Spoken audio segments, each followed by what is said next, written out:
nous les tellement vraiment éleki kitoko po yebisenga konisa nde na kebe na kene oyemba na kosa ba vantité na ke koyemba.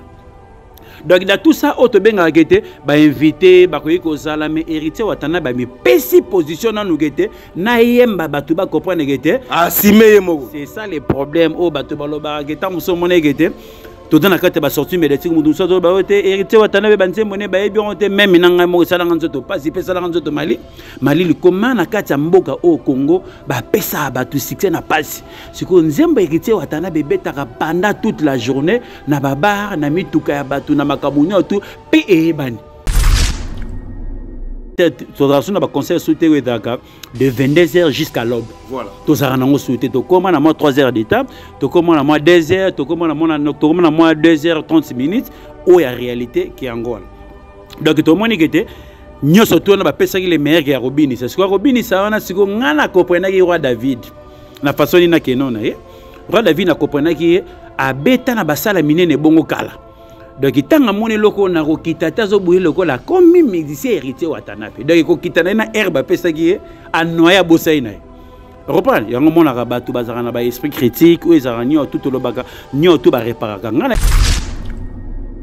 Et loko ngana tali siko que préparation o ba préparer ki déjà na moni déjà bataki de la République na héritier watanape ningi pe ba koyemba pe Guy Malela donc auto le bagelo ronyo to etakeke ndeko na biso sokoza déjà wana oui il y a vraiment un apport ya chant apport ya chant oyebi ke toyembi prince de la ville toyembi ndenge ba ndeko interpréter de la République après avoir okuya siko na makambu na yo oeza identité na yo yango mona akete na pesa batu na profiter ko pesa déjà batu les meilleurs déjà chant pour batebele babulaka Robino Mundi bazali trop côté à ba générique nani animation mais siko il faut ngana kenda pe répétition na mona akete azwaka tan koyemba azana mélodie à bien azana ba charme o ya bien mais on dirait exploitaka vraiment yango te tant que la mise na mise c'est bien mais il y a que biso tala déjà bien que c'est que Guy Malela au soit sur vocal na ou soit vocal na que bolingo eza poisson mortel ba toi na ba comprendre ma que donc c'est que vraiment azala vraiment moyembi omoni d'autre part à tolobaka ko bengisa moto ezalaka na apport faut y na un plus mo bendenge ke ekendelaka pourquoi tolobi eloko nyoto bato balobaka ka wera abengisi mais na ba médecin boni pe ba bengisa rabato metara makele te mais si héritier watanabe a reconnaître que to aza père nanga tango héritier watanabe pas donc c'est la wera son sœur na kati ya arena Grand Paris parce que wana ezanda kuna bango azana droit ko benga père yango to beta musique so beta musique non ko tala ka les ondi ya batute po parce que bango balinga ka te eloko so simbi te po baluka ndenge ni ba critiquer so simbi ba roluka batel open otaf mususu otolo ba déjà wana ke héritier so bengi si Weranson ezali ndako na bango Weranson azali père na musicalement na ndenge makambo sarani na ndenge kendelaka siko mokileli ko interpréter na makambo soki wera ye te na makambo belebele mais nzoka nde tozo bosana kete oyo wera za na motema ne vis-à-vis héritier o héritier za nango déjà o ekomi kete tozwaka tant to betaka musique o to lo baranyo to bosana biso concert nyoto munene à part ça bat orchestre ba invité pe ba rapper très important pour mundela ebi ke il faut ba inviter basani que bazala ya muto yangwana oto lo bara déjà que ngapona makamba wera ne héritier linga osangisa ngote pona bara tel père tel fils makambo héritier to ça lelo même ko aider bato wera sala yango déjà pe alemba déjà pe ko ça yango Elengi ya Congo Glodidi ya Sika la mignonne la mignonne Tracy Mbelenga pro. Après le ratissage scénique à Paris Arena, Weranson se produira à nouveau à Adidas Arena le 18 octobre 2025. Paris Bis, deuxième mi-temps et Ratakate. Venez nombreux découvrir le spectacle en couleur tropicale. Weranson, le roi de la forêt. À la demande de tous les fans, Paris Bis et Ratakate deuxième mi-temps. Génération Berceau. Clic et Ratakate.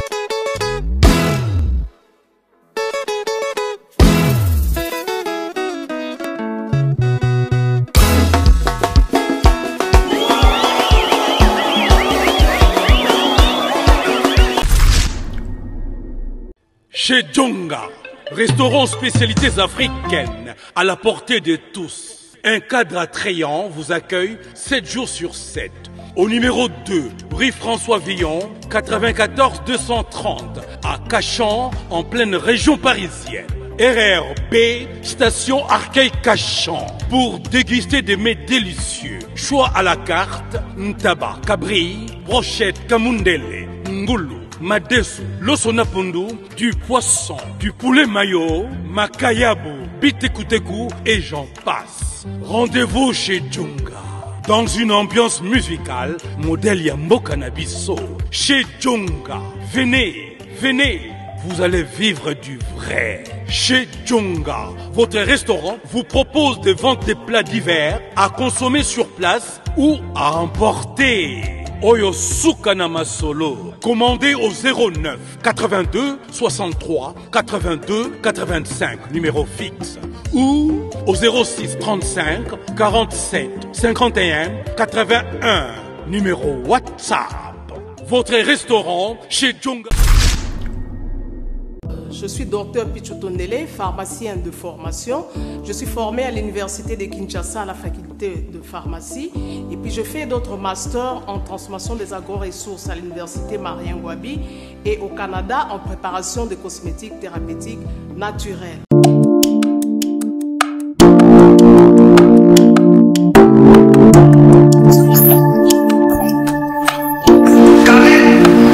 Oui, chérie. Tamponi, c'est bien mon c'est mon amité. Ok, fais-tu bonanga? Là, c'est pas côté ni. T'es carré. Ok, fais-tu bonanga? Na yela ya ba produit bandaka la pona ba tampo wana. Savon d'ici. Pembe, mwindu, akosokono c'est sans problème. Dissous collagène pour le traitement de taches, tampons. Mathieu Boncher, mesdames et messieurs, face à Konistar, avec lui on va parler beaucoup de choses, surtout par rapport à l'actualité musicale de notre pays. Scène musicale avec l'artiste et musicien héritier Watanabe Totorido Motonatembe. On va faire et critiquer et analyse. Temps fort ni les akina concert d'hommes de Paris et puis tani ni OSP si batumakasi batao ni ni pe. Il fallait pas ezalaboué parce que je vis des gens balobi wata a simé concert mon bimba du début à la fin wata zaki vraiment na musisa ya concert ndenge zalaka. En tout cas bravo à l'artiste parce qu'il y a un leader et un orchestre naie, c'est lui qui décide. Donc en tout cas bravo na héritier Watanabe. L'émission est dédiée mesdames et messieurs par Didi Kinouani, le sponsor de Mathieu Boncher. Didi Kinouani, Moutalonga Bapayana procès. Didi Kinouani, Yayana Masamba Kinouani, Yayana Ari Matushima et Savane Mouati. Didi Kinouani, les sauveurs de l'humanité. Merci pour tout mon sponsor, merci pour tout mon vieux. Yachabwa la Ibna Poftena Pesa, merci. Na Edgar Boukanga Jarman, à Otala Mathieu Boncher. Merci à Gilles Matoka. Congolais noble, mon ami Gilles Matoka, Congolais noble, respect à mon vieux Freddy Makonko. Il y a Freddy Makonko depuis Paris. Merci pour tout. Et respect à Balandi tout Balingara Mathieu Boncher parce que nous on est là pour bien travailler, sans polémique, sans parti pris. Merci à millionnaire Nyoso, Oyoba représentant qui Djobour, Nakata concert héritier Watanabe. On a vu Yannick Akini à Rombox. Millionnaire 1, millionnaire 2, millionnaire 3. Moutalongo la bana changu Sony, Yannick Ekini ya Rombox, Moninga ya Jolie Ilunga, Fondation Éthique. Jolie Ilunga, Fondation Éthique, Moutema Malamo Wapi. Et respect à Trésor Mouchi, Fondation Mouchi. Merci à Mike Ndembo. Mozuya Pasi, Aïbara Pasi Yabaninga, Mike Ndembo, Moutema Malamo Wapi. Glody Kitenge, depuis Dirban et sans oublier le 27 Royokate Libala Kafou avec Ibrahim Djino, Motona Dirban, Ibrahim Djino. Merci pour tout. Koni Mavinga Mbotenay. Merci beaucoup Mathieu Boche. Ce moment là vraiment kala to le baga ikenda batu etikala batu dagi tanga ola la pétango toko sala maye ya ko transmettre bacheur en tournoi sinon tous les lots. Merci encore na boss papi matalata la matos yana Didier matalata la Sam Koukou le nécessaire motema aimé Koukou na peso. Ah Sam Koukou Zaraka. Ah toujours. Ah ya Sam Koukou le nécessaire. Ya aimé Koukou. Merci encore na Dodo Maziza Motema Valentino Maziza vraiment ekosa la biso bien. Nazomo asuna musika na bokasité à Kolo na komona vraiment na beti vraiment c'était vraiment na beti ma c'était na marteau.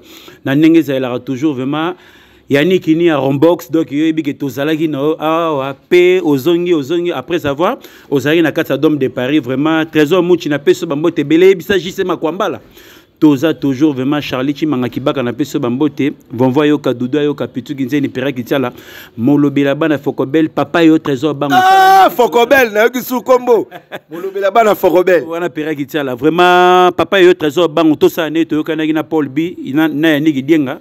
Vraiment, et ça, la Conistar toujours très bien. Voilà, Conistar, on va parler à critique, analyse, tout cela.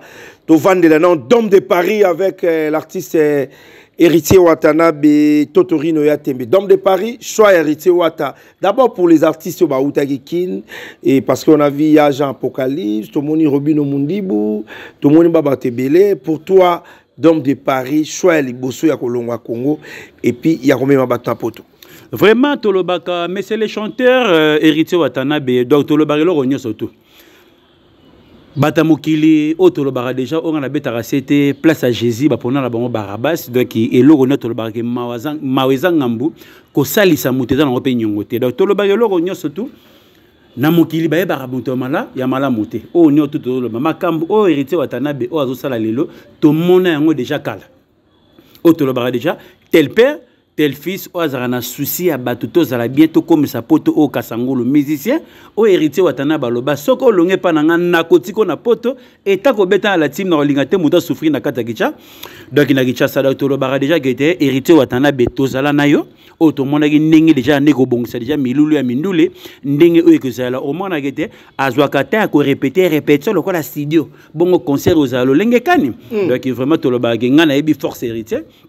Naibi savoir faire nae vraiment le ba pona makamba ko yemba ya kofuka micro to bossa na pona héritier Watanabe total ra makamba mususu donc c'est ça les problèmes ngwana donc to lobi lo moko boy au moins na kato orchestre c'est un moment na leader le big était na ko beta concert mais na robeng ça ba invité mais ya longwe mais na simana to moni bikamwa o to zo mona ki ba bijou mololo to moni basele kibinda o to bengi sele fumu donc to moni apocalypse ya Jean donc to moni bateau nyoto sengeli ke to mona kete tout le monde a Rosana Kati qui a Kati à Dom de Paris. Si quand on le bague l'orone, tant on vend avec le bague des musiciens à Eba commis le banan nuémoko. Héritier Ebiko Sala va sortir médiatique, collègue à peine à porter parole au bazora pétampé et à relever là. Tant à Moutourata à repérer sa macamoussus, mais il y a te vendre un héritier, mais héritier Zali Mouta NT. Il y a un moment et logo une télégraphie, Taka Baraka. Batumusu bazwaka mona été sorti médiatique héritier baroluka ba etalango ba comme son na makamé mais alala na kandate ala mukani na kandate bise batu to vanda rale to yebi nga fonctionner ama muta NT donc c'est ça le problème donc to bagete nous les tellement vraiment eleki kitoko po yebise nga konisa nde na kebe na kene oyemba na kosa ba vantité na ke koyemba. Donc dans tout ça auto benga gete ba invité ba koyi ko zala mais héritier Watanabe mi pesi position na nous gete na yemba batu ba comprendre gete asime moko c'est ça les problèmes au batu ba lo ba gete muso mona gete tout dans la carte ba sorti médiatique mudu so ba ote héritier Watanabe banze mone ba yebi on te même nanga mo sala nganzo pas si pesa nganzo to Mali li comment na kati mboka au Congo ba pesa batu succès na passe siko nzemba héritier Watanabe betaka pendant toute la journée na babar na mituka ya batu na makabunya tout pe ebani mais revons na ke mutabine na kati poto siko nzo ane succès poto uta partir kati kicha ya kicha ça yango mona ka photo yebaka ko sala ba sortie médiatique sur lingo critiquer mon tout faut tala na pe au réfléchir est-ce que makamo na lo bagete au web sande na biso Steve T kata koto vraiment dagima na derayaki parce que moto azo loba to yango mona moto loba to ça ni asumuka ka vraiment pona dom de Paris na lobi kete ngai la tout ça na tala non première des choses na tala na héritier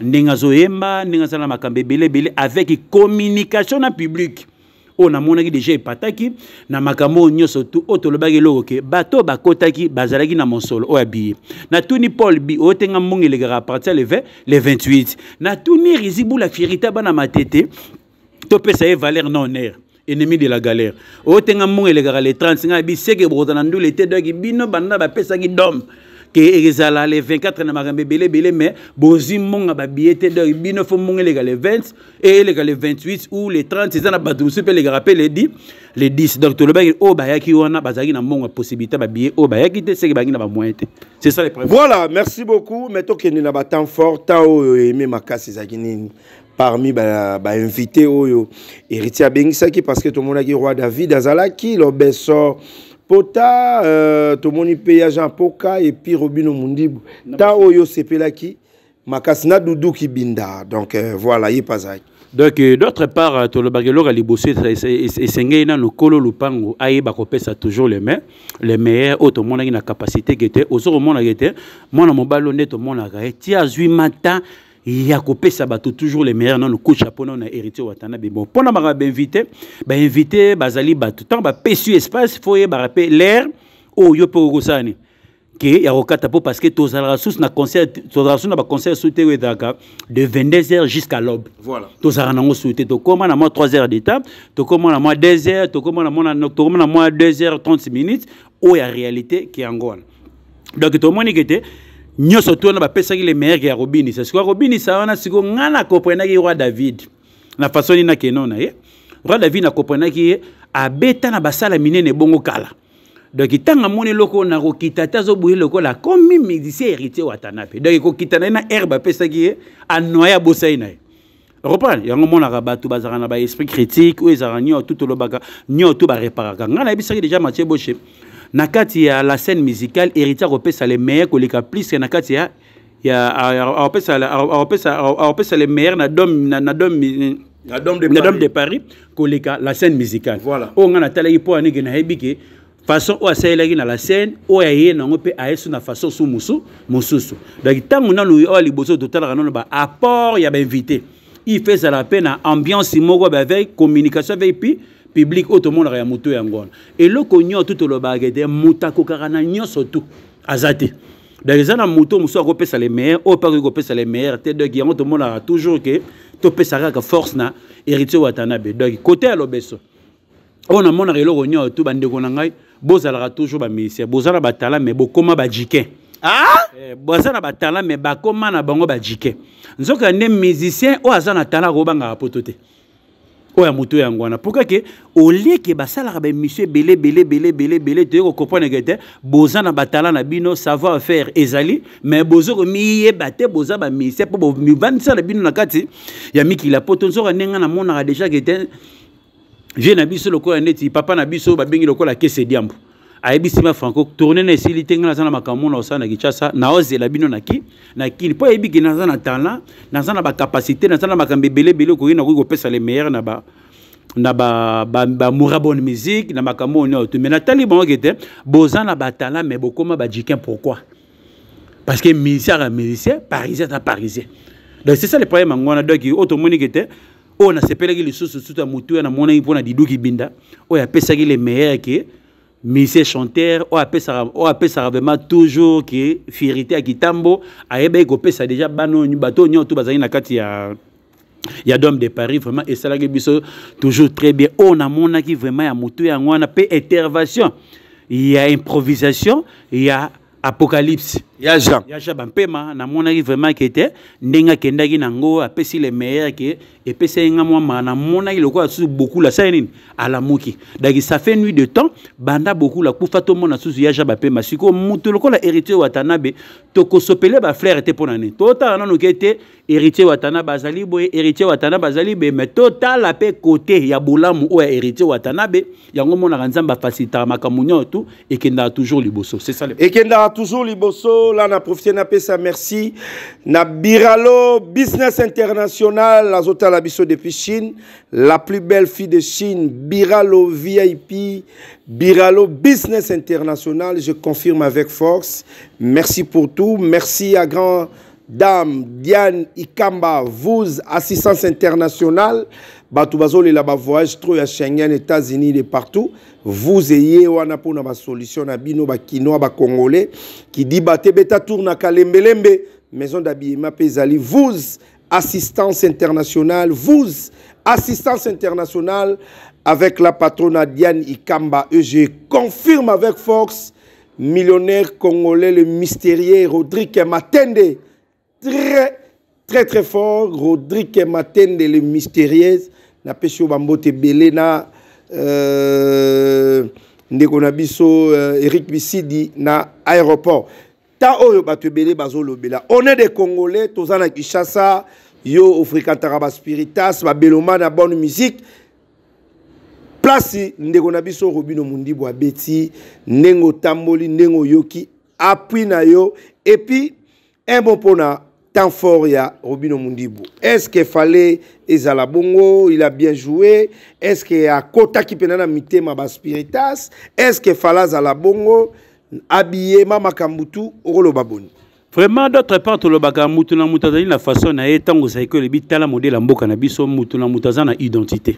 Habillement mutu o ya bulagi ki aozaela ngo bongo ke wone comme identité na ye mo eto changer et ça te donc bisonde ezana erreur moto la taka mutu na ndenge na ye. Mais habillement na ye ya pesi déjà identité e kozaela bongo pe e kotika la bongo so otali banda ba parcours na ba clip na makambo habillement ne sani que changeant. Et là, on a que préparation, on va préparer déjà dans le déjà bataille de la République. N'hérité Watanabe, n'ingé pe baroye Mbappé Guy Malela. Donc, auto le bagay logo nyo to eta keke, ndekonabi so rosa déjà wana, oui, il y a vraiment un apport ya chant. Ah? Apport ya chant, oyebi ke toyembi prince de la ville, toyembi ndenge ba ndeko interpréter de la République. Après avoir okuya siko na makambu na yo o eza identité na yo. Yango mona akete na pesa batu na profiter ko pesa déjà batu les meilleurs déjà chant pour batebele babulaka Robino Mundi bazali trop côté ba générique nani animation. Mais siko il faut ngana kenda pe répétition na mona akete azwakata koyemba azana mélodie à bien, azana ba charme o ya bien, mais on dirait exploitaka vraiment yango te. Tant que la mise na mise c'est bien, mais il y a que biso tala déjà bien que c'est que Guy Malela au soit sur vocal na ou soit vocal na que bolingweza poisson mortel ba toi na ba comprendre ma que te donc c'est que vraiment azala vraiment moyembi. Donc il y a mutu yango na ngomona que te tant do pesa le meilleur déjà pour aux appels na mululu déjà les 7h. Il y a ba ko pesa le meilleur au kota na kati ya batu po batu ba po osani. Yagoya pe na kati ya milulu na. Donc par rapport à Chao batwazela ki ke Guy Malela ndenge wata loba ki Robino Kota et pesa magi penate nde na moni Konista. Ngana lobeli bongote. Parce que azana consort pe les 7.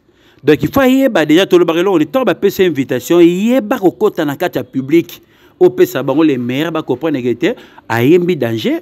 Aye pe na animation danger donc il sait que vraiment exala wa ou le 7 juin. Donc communication en un moment na agete et pour ça ka bamura bonne musique ba lando pe na milulu pe ya yo moko siko erosala siko le contraire o ya ataki pa héritier Watanabe comme soki ke héritier Watanabe bazali invité na kati ya concert Robert Anu na Maribel wa Robert wana donc comme siko ba koyembelo Guy Malela wana bugulu ka pe bo interpréter pe eloko moko pe ya mais c'est les chanteurs pe to le bayelo moko ce n'est pas facile. Héritier Zali mutu oyo ko pesa bato les meilleurs na makambo etali makambo chant ezala vraiment soumingite obandi ko yemba banzembo nyoto ba rumba ya ko pesa bato mais bato ti likolo vraiment ezala vraiment toujours très nécessaire, ce n'est pas facile. Il y a vraiment la force héritier Watana bazana ngoponanga il faut na sopela eka ba flair oya mutu yango. Oya mutu yango na meto kende Dôme de Paris, scène musicale pour toi, meilleur événement, meilleur spectacle et bakambo eleki ya malamu eza par rapport à what? Et le rognon tout au lobaka, producteur oazalaki na Dôme de Paris et pardon na la scène musicale.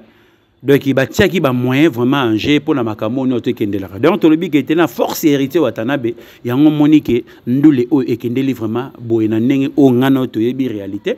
Nyo tout to ko talent ngote na ndenge parce que dali c'est professionnel qui est musicien. Yango monique force héritier Watanabe o bateau ba koma egete ekozala ou ekozala te banile na makambe belé comment moto azoko sunga bateau bazona ba famille songolo pakala bino bolugaka botiele ekaka poseta be pose un échec. Donc monique pesa na baragete communauté congolaise bazana lolenge na bango ndenge bakendelaka na makambo parce que na moni ko egete effort asalaki na kati ya la scène musicale a baki sous un plus donc midisa baki ça toujours un plus qui n'a pas sous les meilleurs n'engeni to rebongsa sous ça le gars sous mbalasima. Donc c'est ça le problème. On a monique n'engé tozu ba morceau na kozwaka siko temps ko différencier. Que n'engé zagi la kata la scène na Dôme de Paris ceux qui nyonso tout et comme les biso déjà na kata matoi mais n'engé qui a yembeli wana vraiment pour na ngana ba à tout moment na tsara mai na mono côté héritier na kata maison mère ti na kata carrière solo na azalaka toujours mutu jamais zara mukila. Voilà. Donc a yebi ko pesa toujours les meilleurs pour parce que tant azora déjà charge wana to lobara déjà binobo zalaka makasa ozon c'est les gars baker na ba dio obosala wana ezala toujours que nécessaire. De pour nga vraiment na makambo concert et live héritier watanabe na bangela ka été pour na yebi savoir faire na yebi force na live. Donc pour nga vraiment coup chapeau na monsieur les chanteurs na kozali susuta ngana yo na cher internautes au bazoratin Rolanda Bisonio tout royer ba ko différencier place au pesa toujours ne makambe kendela parce que la scène musicale si to va nango to comprendre ndenge bandela ndenge kendela ndenge ki peut trop na kata Dôme de Paris to royer ba toujours ndenge nini ke mais c'est les chanteurs ayemba koleka la scène ou soit la scène ayemba ki makasi koleka Dôme de Paris donc il t'aurait pas de différencier. Mais il y a déjà bazolo ba ki héritier watanabe soutien ba concert toi ben ça werande ezalaka à 100% récit total. Un mot pour nango wera le rôle ya ki Dôme de Paris te yango netikaka. Bon je ne sais pas so baza ezaka ba rumeur ya batu. Nous on est là des journalistes pour contrôler pour prendre des informations vraies. Je ne sais pas ezalukuta to ya solo. Au monde d'autre part à Tolobaka, Kobengi Samutu et Zalaka na apport. Foye na un plus moro benengeke et kendelaka. Pourquoi Tolobi? Et le rogno to bato balobaka ka wera abengi si mezana ba médecin boni pe ba bengi sarabatu metara makele te mais héritier watanabe. A reconnaître que to aza père nanga. Tango héritier watanabe pas donc c'est la wera son à son serre na kati ya arena Grand Paris. Parce que on est en nakuna bango azana droit ko benga père yango to beta musique so beta musique no ko talaka les ondi ya batute po parce que bango balinga ka te eloko so simbi te po baluka ndenge ni ba okre ba critiquer so simbi ba roluka batel open otaf mususu otolo ba déjà wana ke hérité so bengi si Weranson ezali ndakuna bango Weranson azali père na musicalement na ndenge makambo sa nini na ninge kendela kasiko mokileli ko interpréter na makambo soki wera ye te na makambo belé menzo kande to bosana kete oyo wera za na motema ne vis-à-vis héritier o héritier za nango déjà o ekomi kete to zwaka tant to betaka musique o to lo baranyo to bosana biso concert nyoto munene à part ça ba orchestre ba invité pe ba rapper très important pour mundela ebike il faut ba inviter basani que bazala mutu yangwana otolo bara déjà que ngapona makamba wera ne héritier linga osangisa yango te pona bara tel père tel fils makambo héritier ça lelo même ko aider bato wera sala yango déjà pe alemba déjà pe ko ça ko sala yango donc lo boko e sali sarabato biso to ko linga ko te ekata na po parce que toujours to sopaka ba frère po parce que bolamu ele kaka mabene belé mutu yango. Dôme de Paris avec héritier Watanabe, bravo à tous les spiritas et spiritas du monde entier. Naïbi que vous avez belé à la biso. En tout cas, bravo à l'artiste et musicien héritier Watanabe pour les concerts et bonne chance aussi naba musicien Msoupe Baobeta Kalate et na mona kipe wata memi bande konaye amemi bayaya amemi batebele et choix comme m'a pe ba danseuse au baouta quelque part directement miso basali ba un mois bakemikil. Le barrière rognon tout mi tema ya bato ko kanarate likola gauche même na droite et ko kanarate mais so ke ngona fier pe ya ko baka ore baningi na okena to lo baka et lo ke côté la ka bato ko leka musala ezate to lo baka Mathieu Boche au moins déjà comme mon ndenge bela ata bako tcho na Uganda so ki ozana force ebi que savoir faire tout le monde ensemble alors même muto dans Paris à comprendre que qui est Mathieu Boche ata bosser. Donc, bana wana tango ba yiko sala musana bango totali ke watalibi ke énormément oui danseuse ndenge to kena bango oya lobaki ndenga akokisaki et loko na sepera na wata promesse ape sarabato ata lelo sali yango te lobi kuna sali yango te mikole ko yakuna osani asala yango parce que défi a wata ezalaka pona musique te ezalaka pe pona aide ou ça il a rappelé bateau d'ailleurs ça va promettre motulikambo ce que ça il a notamment on va sende mo be kotien likolo mo atambola malamu et rosalate donc c'est ça le problème o ezaki bandeko ya basi wana musala na bango et ko bundela bango et reconvaincre wata kotala gete visa ceux qui muto osela musala bien spectacle malamu o peut to moni pe résultat banana babini kitoko basali spectacle mo pe ya malamu vraiment coup chapeau na bana basi onyo to ba danser ba bina na kati la team vraiment to se paye binoka ba flair ka toujours. Merci beaucoup mo poto sisi na biso. Vraiment to yeba ke to na biso na mokila carton. Kolo mokili azate toza na biso batanyongo lelo to rozala lobby to rozala te donc c'est ça le problème to yeba ka ko gérer ba problème na biso to yeba ka pe ko respecter misa na biso vraiment et ça la biso bien nabi que to comme na biso déjà na suka. Merci encore na boss papi matalata la matosi ya na dide matalata la dodo maziza motema Valentino maziza na kati ya Bilbao chanta na essayer la forêt nokola nous essayer la forêt et que ça la biso bien à présenter des sous mes condoléances na famille Fataki vraiment Pepe Fataki Nazarana bien yebisa Doudou Lutadi la amigo Jenny. Bozala toujours bon moko vraiment merci encore on a un restaurant Afromeat chez Hervé Falanga Edi Mosengo vraiment les duos d'affaires na kati ya Lille vraiment bateau tout baliera kuna ba bon appétit na bino merci encore les sous na grand-père Gauthier Mouteba yebisa Blad Indanda Angèle Indanda Christelle Indanda et ko sala biso bien Brigitte Ba na peso bambote na Mosiko Zali merci encore na papa yo trésor bango linga mambula petit chiko pululu na bunya ezala toujours yo alegria makaya Jivin Spanda Beni Mawete na pesi bino bambote na Mosika Bozali Brader Mavinga Ixil Mavinga Melki Mavinga bangonde ba famille na ngai kolo ayeba ko batela toujours Clarisse Lotadila Nathalie Lotadila vraiment Chaga Lotadila Ariko Akunji Ozo Kanate Yebisa Richard Akunji Konista aza toujours qui vraiment na sepeli watete kombati wat esprit wenge watande makambu watande azagina na concert na maboko esprit wenge siaemo vraiment coup de chapeau na monsieur les chanteurs parce que la sepeli kaka o edoza libosona no moral tanga prometaki ilora prometaki ngana kata kichasa yango sele okuna vraiment coup de chapeau mais c'est les chanteurs parce que ngana lingaka nengo vuka rachan nengo komo fuka misa micro wana ezali vraiment fierté na ngai batu baolo ba de bête kota cha makamno to baolo bate o ba yakite c'est que bazanga ki ba moyen da imbala sima boluka ba mongo na bino déjà bien avant potoye ba toujours wata a rolemba bino te toujours opesa bino les meilleurs nenga se pesa bino na studio nenga se pesa bino na bafle nenga se pesa bino na bafeti nenga se pesa bino na banganda bokozala toujours jamais décis et pas mais c'est les chanteurs pour aibi matoyi na bino na misu na bino elingara emonani nini ya muto yango. Merci beaucoup à l'artiste héritier Watanabe. On est presque à la fin. Merci na Djobour Mobimba. Je suis très reconnaissant envers Djobour. Na pesi mbote na Samuel Tabiala, Grand Jésus depuis Djobour, boîte la Queen, Jenny la charmante, l'andela ba faire, boîte Ezam Moko. Nakata Djobour, boîte la Queen, très très forte. Et merci à André Mekato et Lima, Trésor Miljenda, Youssouf Pourada, double boss depuis Cape Town. Et na Bossanité, Gino Madova, le millionnaire depuis Djobour. Merci pour tout Gino Madova. Merci à Tonto Warenji. Tonto Warenji, merci pour tout. Fabrice Bebel de la Bivor. Na profité na pesa mbote. Nabandeko tout batal arabiso Didier Sombo petit Jésus et Tobo Sanité patient Ilolo Karambongo et merci Nabafan tout batal aramate bonché sans polémique sans parti pris. Je suis là pour tous les artistes et musiciens congolais. Je salue les millionnaires. Bon séjour à Dubaï. Venanga Staningoyi les millionnaires. Merci pour tout Staningoyi. Merci à les rois Francis Colombo. Merci na bafan tout balingaka Mathieu Bonché Mike Ndembo Mozuya Pasi Aibara Pasi Abaninga Mike Ndembo Motema Malamu Wapi. Merci à Glody Kitenge Nabo Sanité Mohamed Moleka le seigneur de la ville. Il y a Charity Moleka Papa na Kim Moleka le prince Mobos. Merci pour tout suspect Katanga Erzumba Bolandela Bafer. On se retrouve la semaine prochaine. Bye.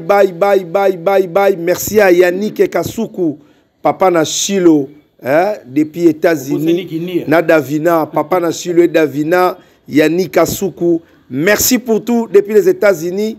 Romboskini, bye.